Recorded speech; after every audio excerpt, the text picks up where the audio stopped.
All right, so we're going to get started. Thank you guys all for coming. As you know, probably, we're here to celebrate UN Day, which was October 24th, the 72nd anniversary of the founding of the UN.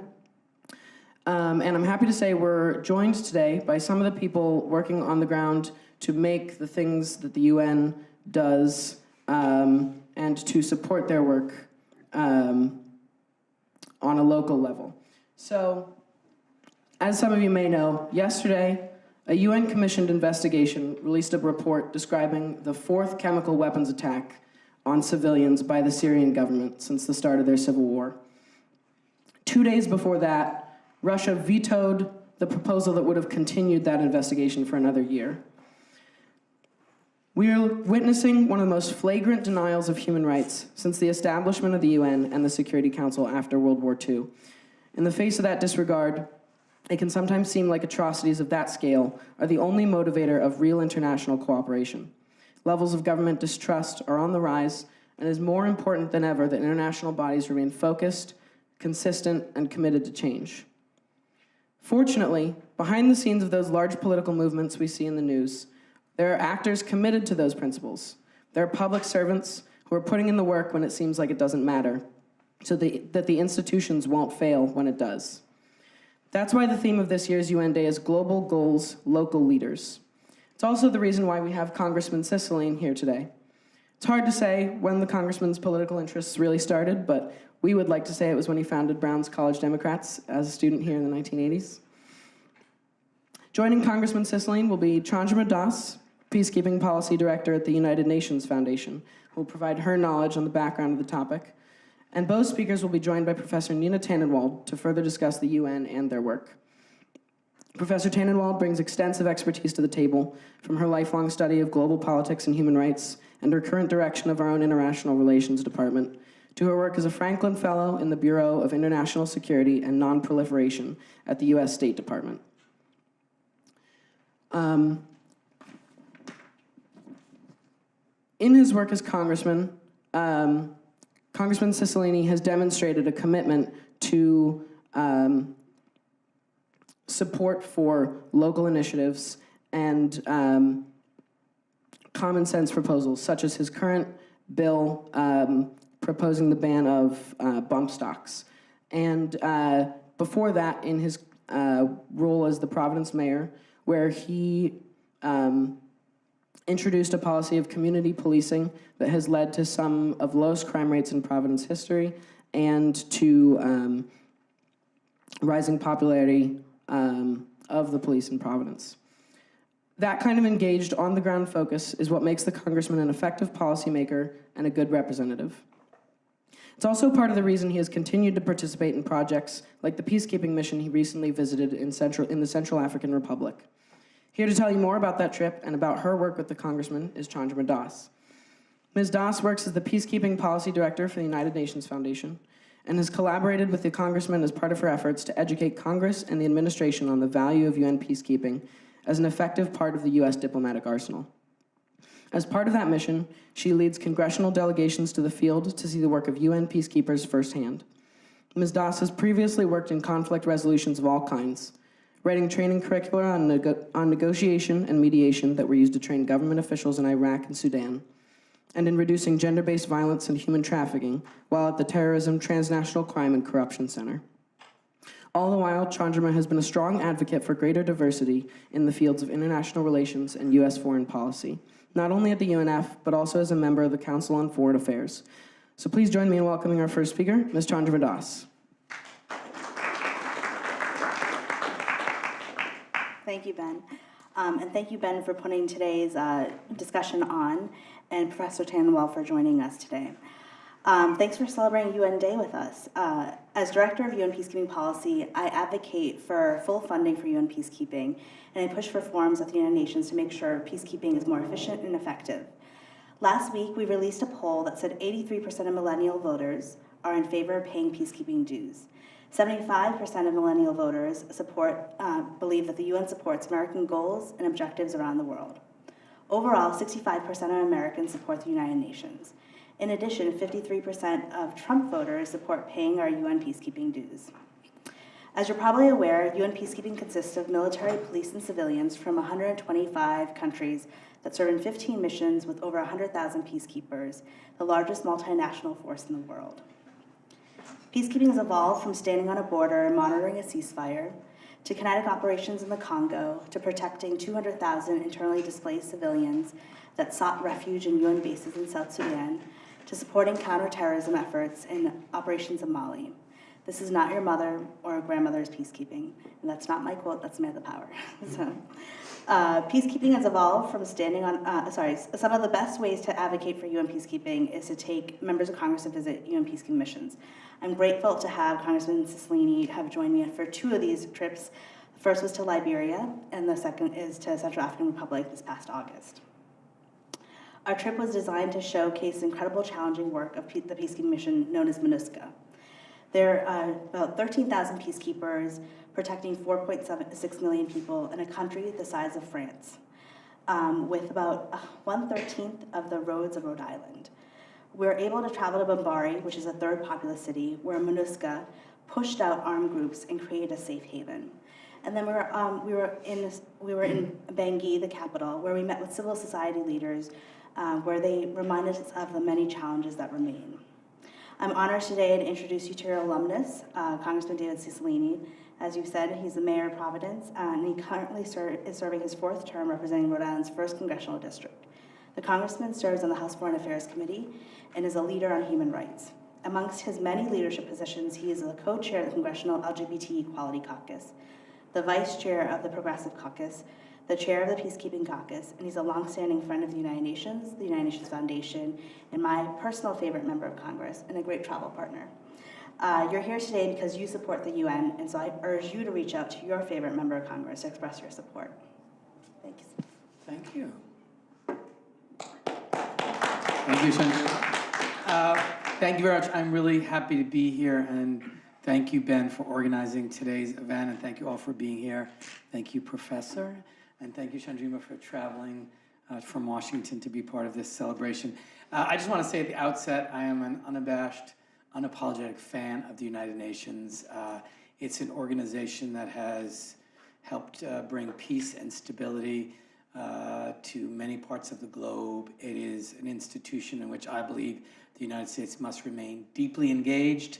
It is not an institution which is without flaws, but no large organization is, but it's really the only venue with 169 countries, I believe, and 2 observer status countries. 193. Yeah. I knew it was, yeah. But it's a forum in which both disputes and conflicts and public health crises and humanitarian crises can be responded to in a thoughtful and collective way. And so I am one of the members of the Foreign Affairs Committee that strongly supports U.S. participation in the UN, believes that we should honor our obligations in terms of our dues to the UN, and then remain an active force for promoting reforms as necessary within the UN. So, and I think today in particular, I want to talk for a moment about CAR, because I think it's just the kind of most recent example for me of seeing the value, particularly of the UN peacekeepers. What Chandrima didn't mention is that but for the UN peacekeepers in CAR, that country would be engaged, in my estimation, in full civil war. The peacekeepers there are really maintaining the peace in what would otherwise be a really serious conflict in the Central African Republic. It should be noted that 65% of the country is under the control of armed gangs, and this is really the first democratically elected president in a very long time. The previous presidents have been removed by way of a military coup, so this is a country that's really building a democracy and trying to build institutions, from a court system to a prison system to a police department. And one of the great challenges in CAR is what they refer to as impunity, which is basically the ability to just break the law and not really fear that you're going to be arrested because there aren't enough police, and in some places any at all, or a prison to take you to, or a court system to take you to. And the UN peacekeepers are really allowing the civil society and the government to build these institutions, to train police officers, to train military officers, while all this work is being done to maintain the peace. And so this is a very wise investment for the United States. You know, some people might think, well, what do we care about the Central African Republic? Well, we care because we have, I believe, leadership responsibilities in the world, to, do our part in terms of promoting democracy and stability and peace around the world. And it's also in our own kind of very specific self-interest to do this, because if left alone, CAR, as an example, could easily become a safe haven for Boko Haram and for other terrorist activity that would ultimately threaten the national security interests of the United States. So we have both, I think, a moral obligation to support the work of the UN peacekeeping mission and the UN broadly, and we have kind of a very personal self-interest in terms of our own security and our own national interests. The value of it, there was a not recent, I guess a few years back, the GAO did a study kind of assessing what the economic value of peacekeepers is, and peacekeepers are 8 times less expensive than what we would pay for military personnel to do the same thing. So this is a really efficient way of helping to promote peace and stability around the world, and we saw it in CAR where they're literally trying to build these basic institutions to promote and provide justice and security, and the UN peacekeeping mission is really the reason they can do it. And as I said during the trip, it's one thing to be enlisted in the military to defend and secure the future of your own country. These are people from all over the world who are in a pretty dangerous place, who have come and are really risking their lives to help bring justice and peace to people they don't even know. And this was a particularly challenging mission. Since January of this past year, 14 UN peacekeepers have been killed. So this is, dangerous work, but work that is really making a difference. And I felt very privileged to have the opportunity to be there and actually see firsthand, as I was able to do in Liberia as well, the value of the UN peacekeepers. And when we returned, our delegation, we sent a letter to Ambassador Haley and really outlined a set of recommendations that we hoped she would take and follow with respect to really supporting an increased presence there and doing a number of other things that will promote, I think, the long-term stability and security of that country. And I think it's in a very precarious moment. This is a moment where I think some significant additional presence by UN peacekeepers can really make the difference and secure the long-term future for that country. And frankly, if we don't, it very easily could go in the other direction. So it was an important moment. And it was just, I think for me, the most recent example, really firsthand of the extraordinary value of the UN. And as you think about other really important global issues right now, whether it's climate change or the really serious refugee crisis we face all over the world, or a variety of different public health epidemics, the role of the UN to kind of bring countries together and to bring really thoughtful people together, develop good strategies and good policies that are designed to respond to these issues in a serious way, I hope makes the value of the UN obvious to everyone, although it's not obvious to everyone in Congress. It's more obvious to the American people, which is very often the case. But I think celebrations like this of UN Day are an opportunity to really raise the profile of the really critical work the UN does and how broadly supported it is by the American people. So I'll end where I began by saying thank you to Ben and thank you to all of you for being here. And now I'll turn it over to the professor. Thank you. Well, thank you, Ben, very much for inviting me to join this discussion. I'm teaching a senior seminar on global governance right now. We actually just discussed the UN this week. I fear my students are very depressed in this course because on balance, it seems like a fairly glum time for global governance. So it's nice to hear some kind of upbeat note here. But I think my job here is to help launch the discussion. So what I thought I would do is ask a question or two and then open it up for general discussion. So let me start by asking you, even if, as a supporter of the UN, President Trump has said that the United States, that in his view, the United States bears an unfair cost burden at the UN. So would you agree with that? Here, actually, you take that. I'll take this. There we go. Maybe you can first know how dues are assessed. Sure. Tell them it's not unfair. Great. So dues are assessed through a very complicated process of GDP and GNI. And so the U.S. is assessed at 28.4% for UN peacekeeping and 22% for our UN regular dues. Richard Holbrooke did an amazing job, Ambassador Holbrooke, of getting them to 22% as a cap, and then as well as for 25%. But Congress has every year until this year has lifted the cap to us because the U.S. votes for every peacekeeping mission that's happened. And so if we're voting for missions, we should be paying for them.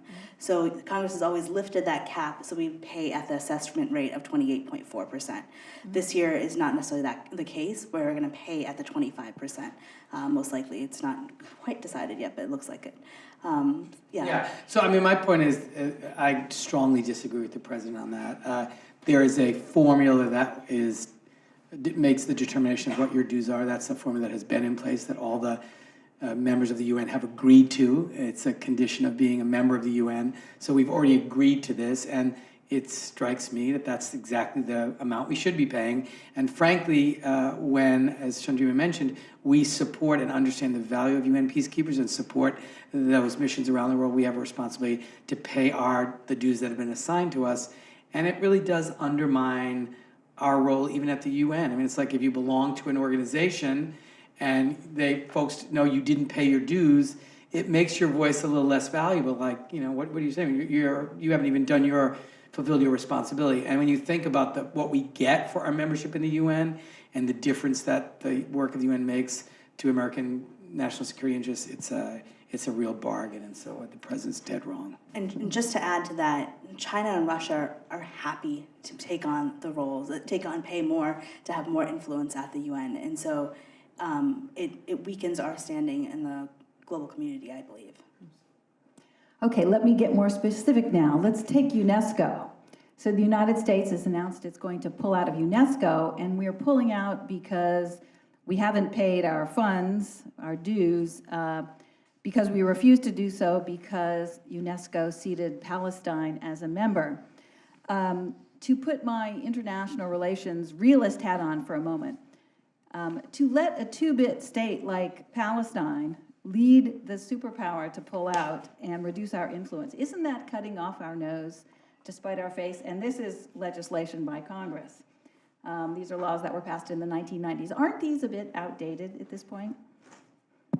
Yes. No, I mean, I think it is just an axiom of truth that if you're going to attempt to change someone's mind about an important issue and influence the outcome of a major decision, you have to participate. And so the notion that we would expect better results from UNESCO if we just disengage, we're actually guaranteed that they will make decisions that are contrary to the interests of the United States. And in fact, it's an example of why we need to remain vigorously involved in international organizations. And it's crazy that the United States is not participating in UNESCO. I strongly disagree with their decision. I think it's a very anti-Israel organization. We should be active in there making the case on these issues, and disengaging is a terrible mistake. But this is not Trump, of course. This is legislation from Congress. That's right. So how do you go about changing that? Well, I mean, there is, I think, in general, a growing belief from some of my colleagues, particularly on the other side of the aisle, that we should withdraw from organizations with whom we disagree, or withdraw from organizations that don't seem to follow the directive or decision or thinking of the United States. And I think some of this, frankly, as I was mentioning to you before we began, some of this is old thinking where people, think that the United States should decide issues and the rest of the world should follow. And the reality of the world in which we currently live is we live in a global, very interconnected world in which we have a lot of influence and we have a lot of leadership opportunities, but we don't get to decide every single question. And sometimes we have to be in international organizations persuading people of the correctness of our position. And we should welcome that opportunity. But I think there's a lot of folks who serve in Congress who have this very kind of old romantic view of the world that they think the United States just gets to decide every major question and the rest of the world should just follow our instructions. And that's just not the way the world works. All right, I'll ask one more question and then I'll open it up. Even supporters of the UN see that it's got flaws. What's one thing that you would fix about the UN if you could?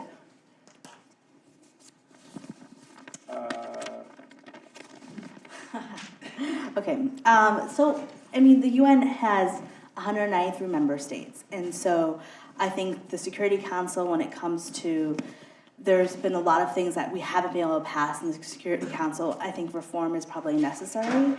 If you think about South Sudan, an arms embargo, we've tried for a very long time. We know that the government there is bringing in arms from many places and killing its own people. And the Security Council can't get anything done because of Russia and China. So I think there is, that way it's ineffective, but when you have 193, let's say, board members, it's gonna take a long time to get consensus on anything. So that's probably the most ineffective way, but it also gives it a legitimacy, international legitimacy of no other standing. So, and I think that for me, peacekeeping is my portfolio. I think peacekeeping is a flawed institution, but I also think that nothing else exists and that people matter and people in Central African Republic matter, and we need to continue to support them no matter what, and nobody else is going to do that job except for peacekeepers. Mm-hmm. Yeah, I mean, I would say the Human Rights Council is an area that needs tremendous reform. Some of the members of the Human Rights Council are some of the worst human rights violators, and that's something that the UN has to address. That will be hard, as Chandrima said, to change, but it's something we should be advocating for. I think the other challenge, another example of a place that needs a real or needs some reform, is really understanding what the role of the peacekeepers is. I mean, we are sending peacekeeping missions into places where they're doing more than keeping the peace. And if, in fact, we're going to expect more of UN peacekeepers, we need to understand that and be sure it's resourced and trained to do that. But there are missions which the UN peacekeepers are doing which are in places of conflict where what they're being asked to do is not simply just maintain the peace, but more than that. And I think what has made the UN peacekeepers so well regarded and so successful is their function to UN peacekeeping. If we're going to change and add to that, we ought to do that thoughtfully, and it will require some reform at the UN. Okay, let me invite any questions from the audience now. So for audience discussion, we're using this thing called a catch box. This can be tossed around, passed around, whatever it needs to do, and you can just ask your question by talking into it. So if you want to, and then pass it back. Hello. So my name is Hans. I am currently a freshman at Brown, and this is a question directed towards Congressman Cicilline. So I was just wondering, as both the representative of the people of Rhode Island and as a member of the Foreign Affairs Committee, what challenges have you had to face in obviously working in the international field while also balancing the wants of your constituents and making sure that they realize that what you are doing is valuable to the country, even though they might not see the immediate effects of your work with the United Nations? Oh, that's a great question. You know, I think that the reality is kind of that the urgency of so many of the challenges we face, whether it's in Syria or North Korea or Iraq, has brought kind of the importance of engaging in a responsible way internationally, kind of in everyone's living room. So I think people today have a much better sense of how connected we are to the rest of the world and how engaged America is in some really big challenges around the world. I do think that there's always a challenge as a member of Congress who serves on the Foreign Affairs Committee in general of, you know, there are other committees that have, you know, which would seem to have more direct impact on people's lives. The Education and Workforce Committee or the Transportation Committee that does infrastructure. What I try to do is make it clear that I'm working on those issues very directly as well, but also remind people of the implications and the consequences of the work that I'm doing on the Foreign Affairs Committee.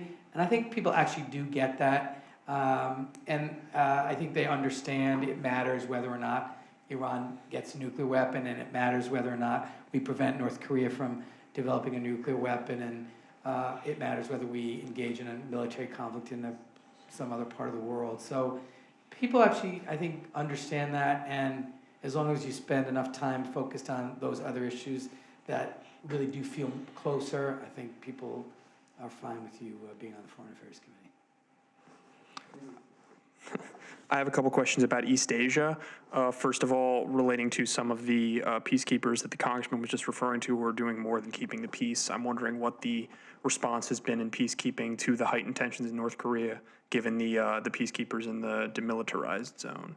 And I also am curious as to what the institutional response is at the UN and in peacekeeping generally, given the fact, given Shinzo Abe's victory, given the likelihood that Japan will now institutionalize a military force.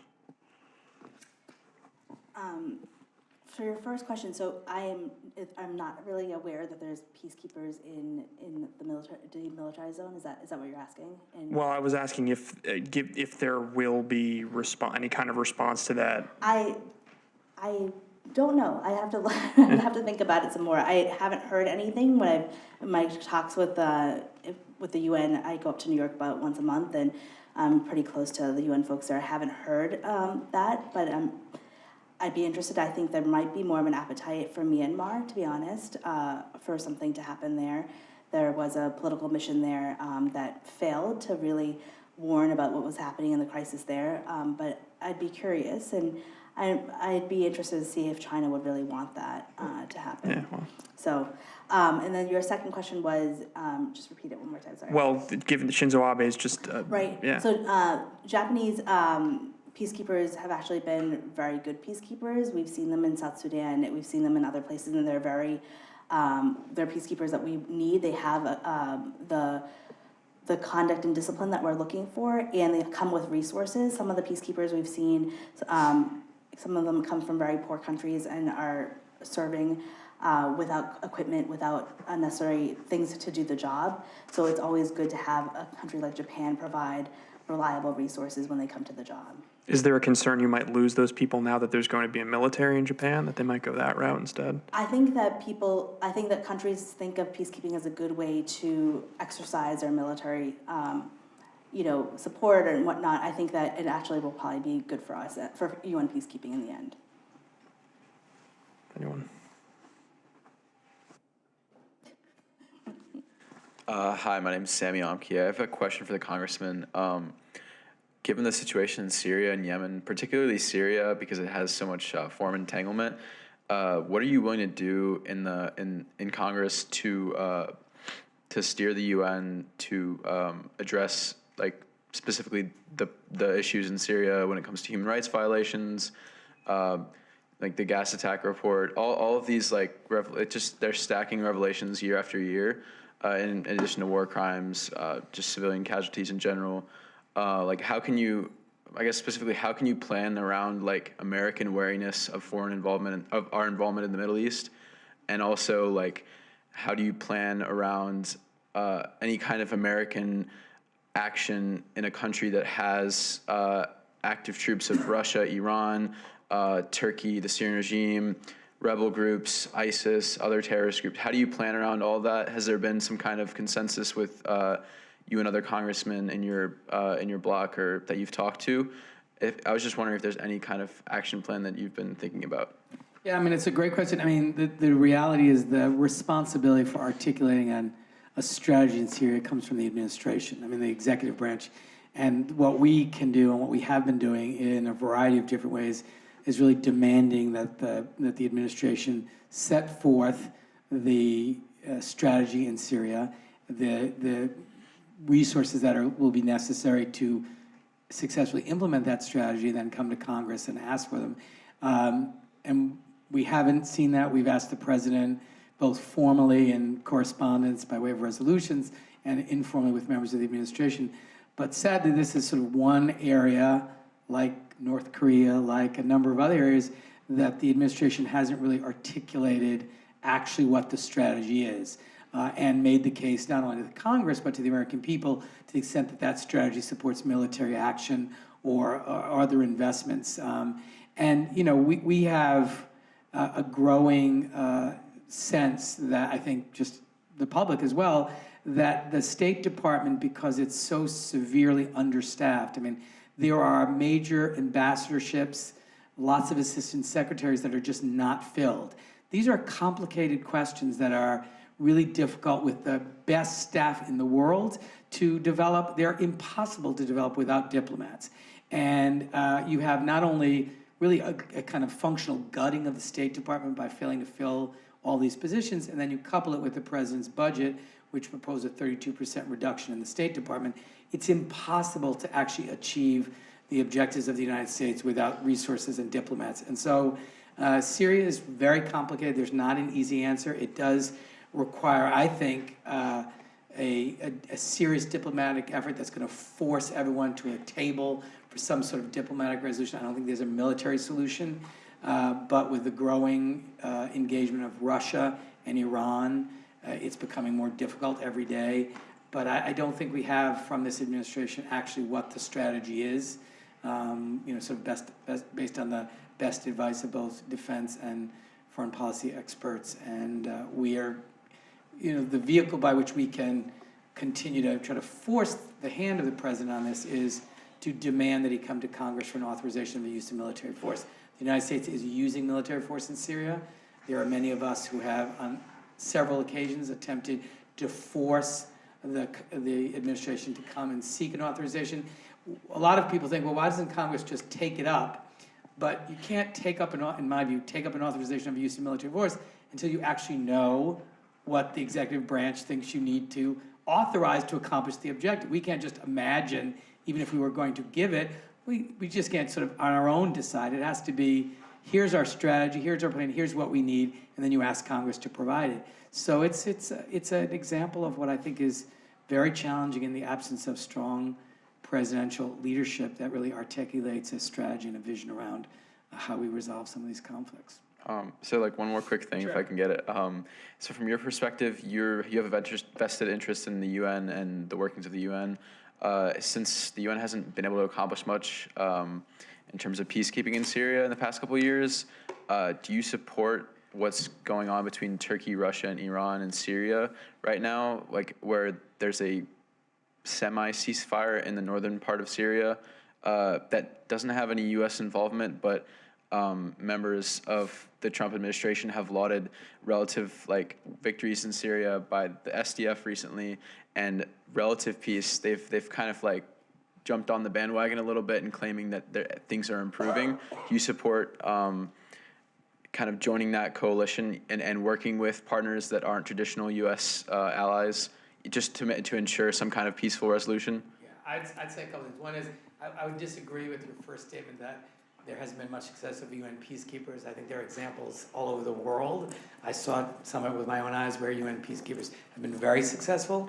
I think it is unfortunate that American leadership is absent in some of the examples you've just given. I think we should remain engaged in attempts for a ceasefire. And I think to the extent a ceasefire is working and there's actually an end to violence, that's always good, and that provides an opportunity for a diplomatic resolution.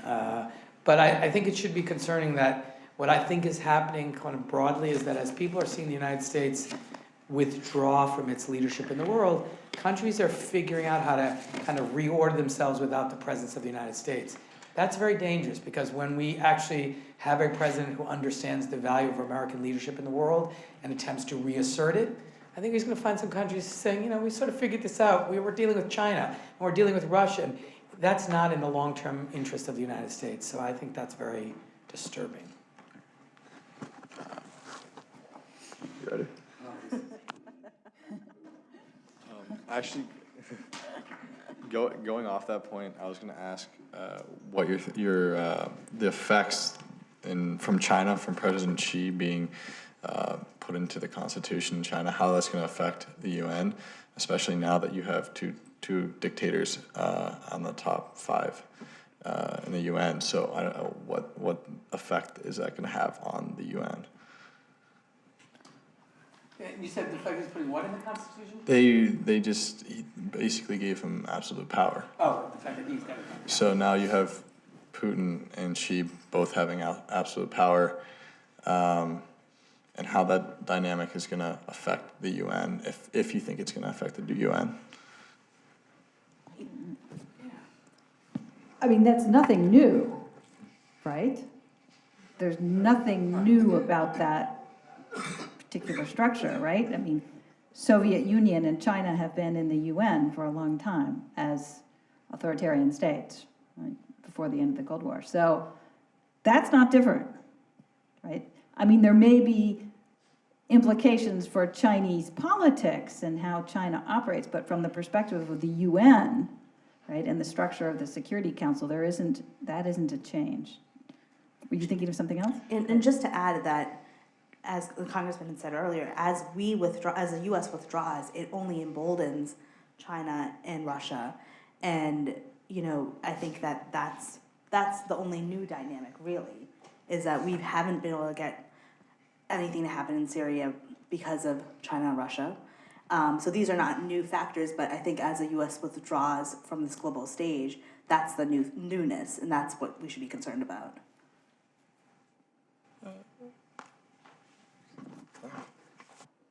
Thank you. My name is Jonathan. I'm from China. Just to correct a point that President Xi wasn't officially put in the constitution yet. His ideas was written in the party charter, which is, well, equally, it's not too different, but officially it's not the same. I have a question for Mr. Congressman. So I wonder, since President Trump took office last year, is there a change in the dynamics between the Congress and the executive branch? And if so, how does that affect your job? Do you think your task of dealing with the UN is to any extent different from before? I don't think it has changed the way that I interact with the work of the UN. I do think the dynamic between the president and the Congress always changes with a new president. Whether it's a president of the same party or a different party, it's the personality of the president impacts that relationship, as does the leadership of the houses of Congress. I mean, I do think it's pretty clear, at least so far, the president of the United States has, until very recently, demonstrated no interest actually in working with the Democrats. He's sort of not engaged with Democrats in any way, and had intended to just work with the Republicans in the House and the Senate. I think he has realized very recently that that's not actually a successful model, that the Republicans are divided as a caucus, and he can't, even though they're the majority, just work with them and pass his agenda. And so I think he's in a process of re-examination and trying to figure out if there are ways to work with Democrats. I don't frankly believe that that's a sincere interest, so I'm not sure it's going to change anything. But this is a very, just in terms of the dynamics between this president and this Congress are different, mostly because this president is so different from any president that has ever served our country before. And I could spend a whole long time talking about that, but this is a president who I believe has undermined the core values of our country and has divided this country in his policies and the rhetoric he uses and the things he's fighting for, has selected people to lead the agencies of his administration, which are very often people who have long careers of being committed to undermining the very work of that agency and don't believe in the basic goals of the agency. So I think this is the relationship between Congress and this president is not a dynamic guided by much more than the priorities and decisions and language of this current president. Sorry, can I go back to your question, because it's super unsatisfying answer that we gave you, is when it comes to China and Russia, the U.S. wants to cut costs for peacekeeping. And so an example is, we're okay with cutting costs, but China's asked us with several missions that they want to cut human rights officers. And we're like, okay, that's great, because we want to cut costs, period. So we're now taking a value that's a value of human rights, it's an American value, and we're saying it's okay because of our bottom line is to cut costs. So I think China's influence has increased because of those issues, and because we're withdrawing and we're saying it's not about presenting American values, it's about the bottom line. I hope that's more helpful. Just speaking since the election in terms of actual work within the Committee for Foreign Affairs, how has bipartisanship generally worked in the past, and has it changed since the election, just within the Congress members in the committee? I would say, actually, the Foreign Affairs Committee is probably the committee where there is the most bipartisanship. Almost, I serve on the Judiciary Committee and the Foreign Affairs Committee. The Judiciary Committee is always divided. We deal with issues about which people have deep passions, so that's a very divided committee. The Foreign Affairs Committee in general is very bipartisan. Almost everything we do comes out of the committee with broad bipartisan support. And I think what has happened actually since the election of President Trump is that the Congress, through the Foreign Affairs Committee, has asserted itself even more out of a sense of sort of an absence of direction from the administration on a number of issues. And I'm proud of the fact that even when the president proposed this deep cut in the State Department, it was really a bipartisan response from the committee condemning it and really, making clear that that was impossible for the State Department to do its work, both in diplomatic work and in development work with that kind of a cut. So I think it's actually, in a strange way, brought us together more, which I think is good for the committee. Maybe I could just follow up on that question. So what is the climate for funding for foreign affairs in the House?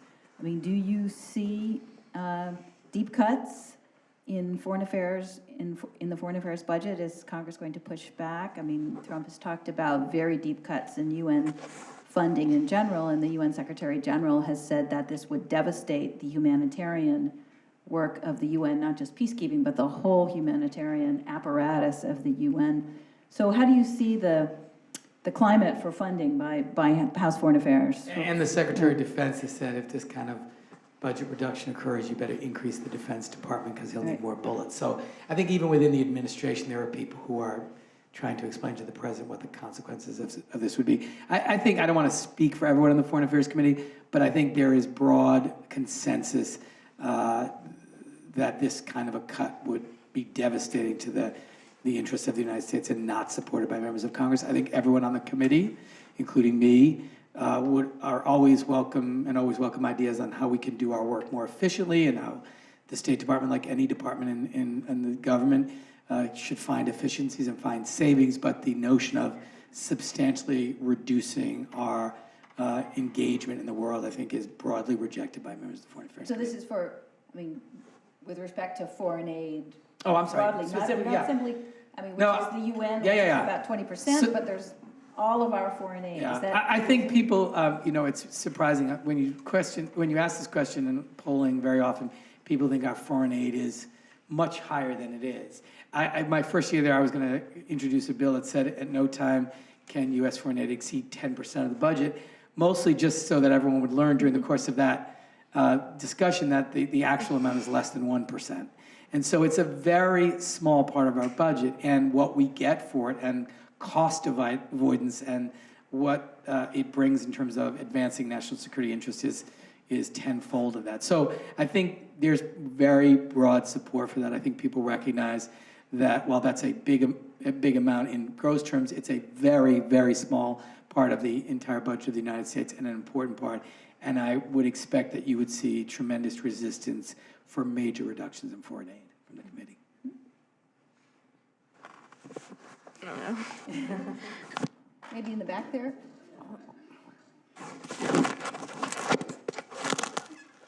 Hello again. Could you throw that to the back since you've already asked a question, so let's have it back. We can come back to you. Hi, thanks. I just wanted to go back really quickly to North Korea. Obviously, in this past year, a lot has been going on there. It seems they're very intent on getting a nuclear weapon. Seemingly by the end of the year, it feels like. So the U.S. ambassador to the UN has continually gone back to the UN Security Council asking for stricter sanctions. The full demands of the U.S. obviously haven't been met. Do you feel as though the UN can have a greater role or play a different strategy than they're already playing in order to help curb North Korea's intentions? Or do you think the U.S. should do something else, a different strategy pursue, short of starting another war? It's probably a good professor question, but I would say, I'll just answer it and then I'll turn it over to the professor who probably has the answer. The UN has a role to play to adopt sanctions, which they've done. Congress has done the same. I think there are additional sanctions which are appropriate. I think we should continue to ratchet up the sanctions. We also have to really press hard on the Chinese, who are in the best position to really cut off the principal economic engine that funds North Korea and funds their nuclear program. China is in this very tenuous position in that they certainly don't want Kim Jong-un to initiate a conflict, which would be disastrous. They know that. They also are very fearful that actions which would destabilize the regime and lead to the fall of Kim Jong-un would lead to a huge flow of refugees and would result potentially in a unified Korean peninsula allied with the United States, which they very much do not want. So they frankly want sort of just enough tension to keep two North Koreas and prevent Kim Jong-un from actually doing something stupid, in my estimation. That's very hard to just maintain at that tension point. So I think we've got to really force the Chinese to come to a different calculation that Kim Jong-un having nuclear weapons is more dangerous than any of these other options, and really press them internationally. But I think the UN has a role, we have a role in the US to adopt those sanctions. And the final thing I'll say is, while we are grateful to all the members of the Security Council who have voted with the United States and the international community for the imposition of those sanctions, there is substantial evidence that the Chinese in particular are not implementing those sanctions vigorously. And so if the word gets out that, oh, the Chinese will do it, but don't worry about it, we're actually not implementing them, that's a very bad message to the North Koreans. So we've got to really call out the Chinese and say, you not only have to vote for these sanctions, you have to actually implement them. And they've made some progress even in the last few weeks on this, but it's a pretty serious issue of non-compliance, using a bunch of exemptions that don't actually apply. But I think, it's important that the sanctions go into place and that they actually be fully implemented by all of our partners. I'll add a little bit to that. I think one of the very difficult aspects of this situation is that the reality is that North Korea is now a nuclear state. It's now a nuclear armed state. And in my view, there is zero chance that they are going to give up these nuclear weapons. Zero. For a whole bunch of reasons. And so we are a little bit in the world of fiction when we're arguing that, the goal here is to denuclearize North Korea. Now, in reality, so the question is whether we are in a non-proliferation situation or whether we are really now in a deterrence situation, right? A deterrence and containment. And I think the not-so-secret news is that we're really in a deterrence situation now. But it is important for symbolic reasons and for principled reasons in terms of upholding the values of the Non-Proliferation Treaty that we maintain the view that North Korea violated its obligations under the NPT.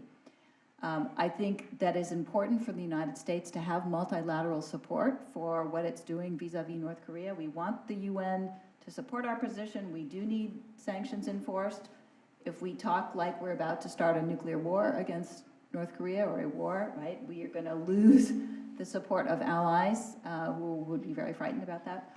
So it's a really tough situation. I agree with the congressman. I think we need China's involvement very, very much, and of course we need the involvement of South Korea and Japan as part of our negotiating partners there. But in the end, we have to ask whether how far we're willing to push the principled point that North Korea should not acquire nuclear weapons, right? If we're willing to push that principled point all the way to war, that if we want to go to war to make that point, we can do that as long as we're okay with 200,000 South Koreans killed. At some point, we're going to have to privately, the U.S. foreign policy has to privately make the shift to the fact that we're now in a deterrence world with North Korea. Thank you. Hi, my question is about the situation, the China Sea. I was wondering if you could talk a little bit more about what you see as the UN's role in that situation, if it has any, because it has limited power, because China has a veto on the Security Council, of course. What do you think, Congressman on the committee, think the U.S. has a role in doing so, and how the administration is responding, and sort of like that dynamic? If we could talk a little bit about that.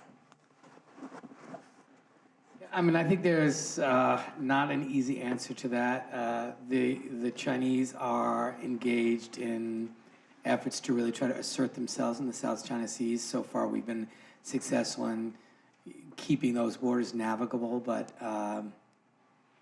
there are a lot of, developments, infrastructure that's being built in the South China Seas by the Chinese that are, I think, of great concern and should be of great concern to the U.S. I think the challenge with respect to the Security Council is exactly what you mentioned, their membership in it. So this is not an easy answer. I do think we have to continue to work with our allies in the region to advocate for the respect for international law and treaties that govern the use of those waterways. And I don't know that there's an easy solution to it, but I think just remaining very engaged with our allies and pushing back on the kind of assertions by the Chinese in that region. This is a case where it would be helpful if the United States should actually ratify the UN Law of the Sea Treaty, which governs, is the regime governing the rules in this waterway. And the only other thing I'd say is that there was a dispute recently settled, or the outlines of it recently concluded, between Australia and Timor-Leste, which is a great example if the parties are really interested in sort of resolving disputes about waterways, that hopefully can be a model.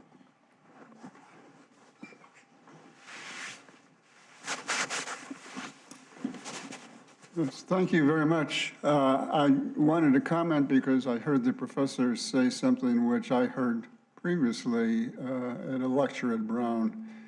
There was a talk about North Korea and what they were going to do with atomic weaponry and what we should do about it.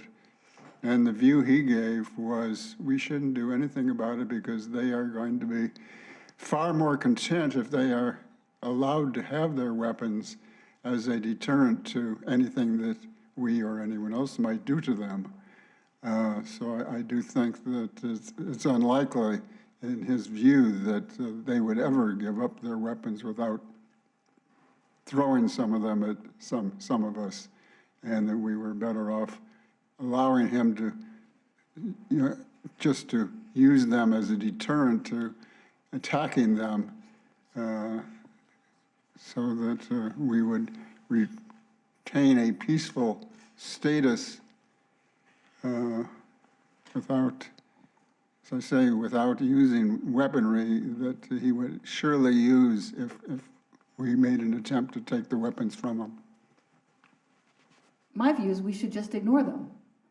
I mean, privately, we should continue to have a policy of trying to engage North Korea, but publicly, we should just ignore them. I mean, Trump is giving the Kim Jong-un so much attention. He's providing exactly the evidence that the North Korean leader needs to show his people that the United States is evil and wants to attack North Korea, right? We should just ignore him, right? The nuclear weapons do not, I mean, he's not going to launch them against us because we could wipe him out, right? So it's to prevent regime change in North Korea, prevent the United States from invading and engaging in regime change.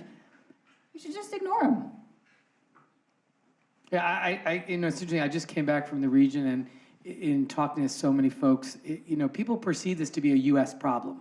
People who are much closer still see this as a U.S. problem. I tried to make the case it's it's a global threat, but I think the reality is the rhetoric that the administration has used has really elevated this conflict. And while Kim Jong-un is a madman in that he killed his own uncle and a bunch of other things, the decision to have nuclear weapons from his perspective is a very rational one. He looks at what happened with Saddam Hussein. He looks at what happened with Muammar Gaddafi. And he thinks, well, the one way to prevent that is having nuclear weapons. And by the way, he's not wrong. I mean, one can imagine that if North Korea didn't have nuclear weapons, we might do something quite different today. But it is, in fact, the possibility that, or the reality that they have nuclear weapons, that is changing the behavior of the United States and our allies. So it's not a completely irrational thought that, which is why it was, in my view, particularly dangerous when you have members of the administration saying regime change is one of our objectives, because that allows Kim Jong-un to not only go to his people and say, this is why we have to do our nuclear program, but this is also why you have, nothing, and why I have to use all of the money to support this military buildup to protect you. I mean, it covers up in a very serious way the bad behavior of the regime. So it's really counterproductive. Can you pass the mic?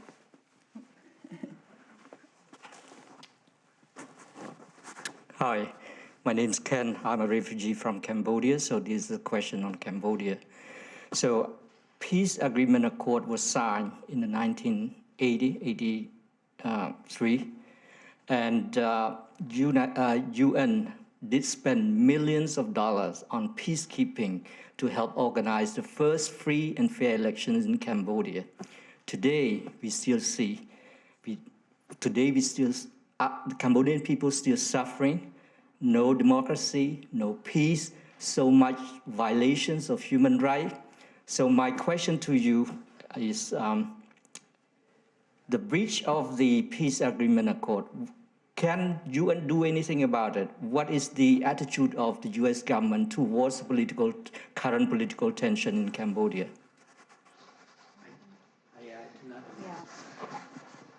So, I mean, for Cambodia, it's taken 30 years for there to be even any trials and things to come to fruition after a long war. So I think that there's still progress, but I agree with you. It's not satisfying. We have a long way to go. I think that's not a great example of peacekeeping. I'll be honest. We've seen peacekeeping more successful in Sierra Leone and Guatemala, and what we're seeing in Colombia, which was not peacekeeping but a political solution. But it's not always the right tool. I'm not sure what's happening right now currently with Cambodia, but I'm happy to have a conversation with you afterwards and see if we can try to get you some answers. And I too, I mean, I do not know enough about the current situation to answer that question, but I'm happy to follow up with you. Oh yeah, that much I know. All right, so in interest of time, that can be our last question, or I have one more question potentially. That is obviously a case of something that the UN was involved in a while ago, and just to kind of come back to the modern day, with cases like Myanmar, where we see these potential or real human rights crises emerging, what on the ground does teams like UN peacekeepers or concerned people in the Foreign Affairs Committee do to get involved in those kinds of situations? And how does that affect UN peacekeeping strategy looking into the future? So for peacekeepers to go into any country, you need consent, which is really difficult to do. In Myanmar, there isn't consent, and we probably won't get consent, and then you need a Security Council to also vote on it, which will be difficult as well. So I think that there's going to be challenges for Myanmar, but I think that there's enough pressure. There could be, who knows, but I think that if there's enough international pressure for them to do something, the UN and UN peacekeeping ends up being that tool. It's not always a great tool if you don't have a political solution, which is what's really needed, and it's an issue that is concerning. This Secretary General is looking into reforming how you look at peace and security more broadly.